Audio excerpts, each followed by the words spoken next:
एक गांव में शिव नारायण नाम का आदमी रहता था। वह धनी व्यक्ति था और समय समय पर दूसरे लोगों को धन देकर उनकी मदद कर देता था। जब लोगों की फसल कटकर घर आ जाती तो लोग अनाज बेचकर उसका कर्ज उतार देते थे। शिव नारायण बहुत ही अच्छा व्यक्ति था।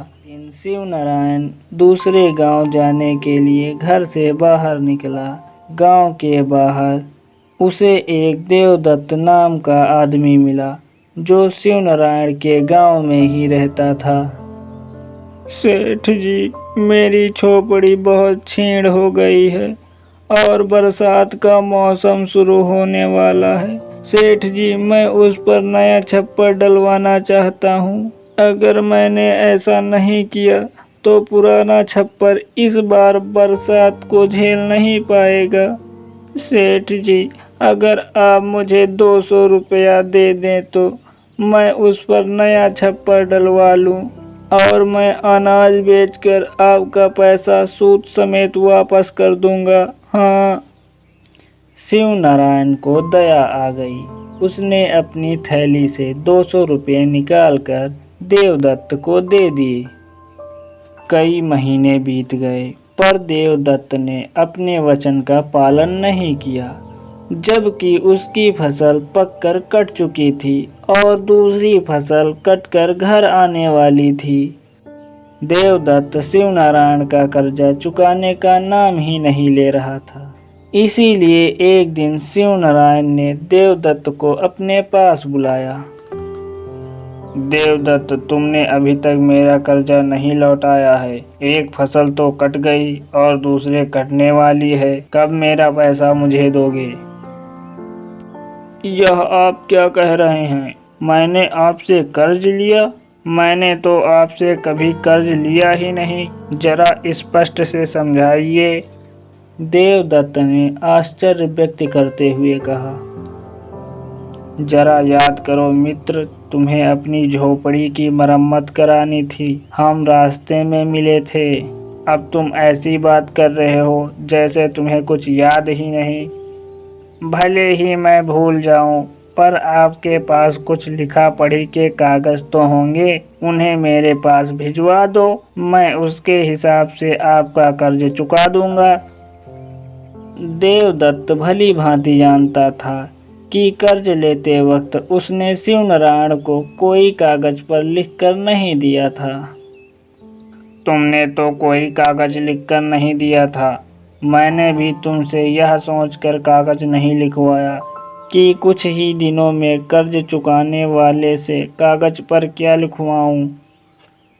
शिव नारायण जी, माना कि आप धनी व्यक्ति हैं और संपन्न परिवार से हैं, किंतु मुझको भोला और गंवार समझकर आप अपना कर्ज मुझ पर क्यों लाद रहे हैं?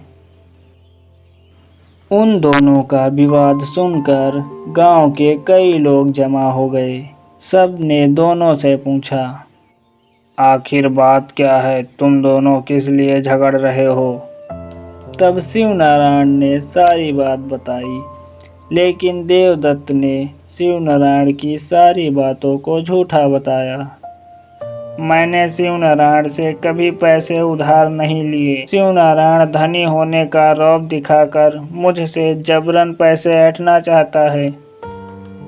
इस समस्या का समाधान तो मुखिया ही कर सकते हैं, इसीलिए क्यों ना मुखिया के पास चलें?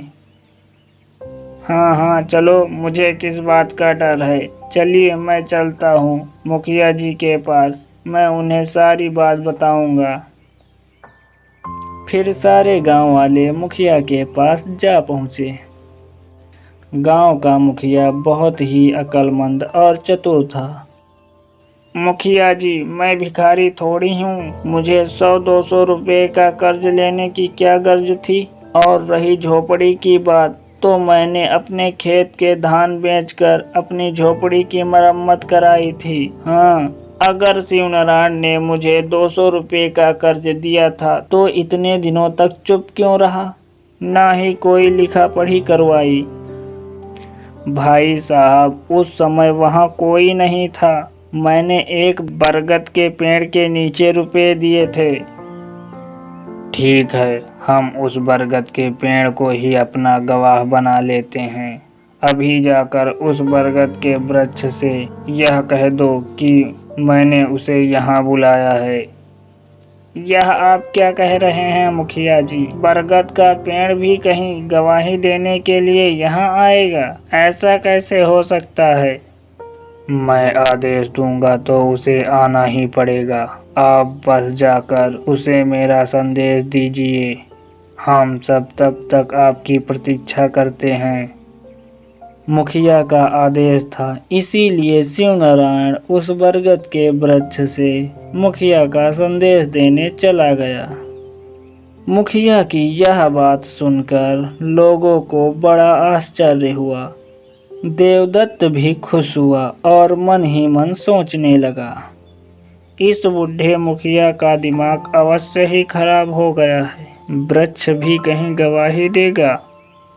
थोड़ी देर बाद मुखिया ने, देवदत्त, क्या शिव नारायण अब उस बरगद के वृक्ष के पास पहुंच गया होगा?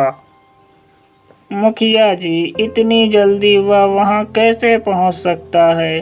वह बरगद का वृक्ष तो यहाँ से 2 कोस दूर है और बारिश भी हो चुकी है। वह तालाब वाला रास्ता तो कीचड़ से भर गया होगा और फिर वहाँ इतने बरगद के पेड़ हैं, उसमें से उस बरगद को पहचानना आसान थोड़ी होगा। यह सुनकर मुखिया ने देवदत्त को पीटने लगा।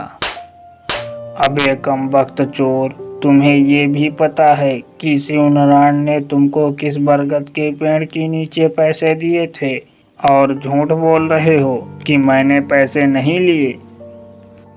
हाँ मुखिया जी, हाँ। अब से 2 वर्ष पूर्व ही शिव नारायण ने मुझे 200 रुपये कर्ज दिए थे और मैंने कहा था मैं वापस कर दूंगा, और फिर मेरे मन में लालच आ गया। मुझे माफ कर दीजिए मुखिया जी, मैं शिव नारायण को पैसे वापस दे दूंगा। फिर मुखिया ने देवदत्त से शिव नारायण को पैसे दिलवा दिए। मुखिया की चतुराई देखकर गांव वाले मुखिया की वाह वाह करने लगे। जय श्री राम।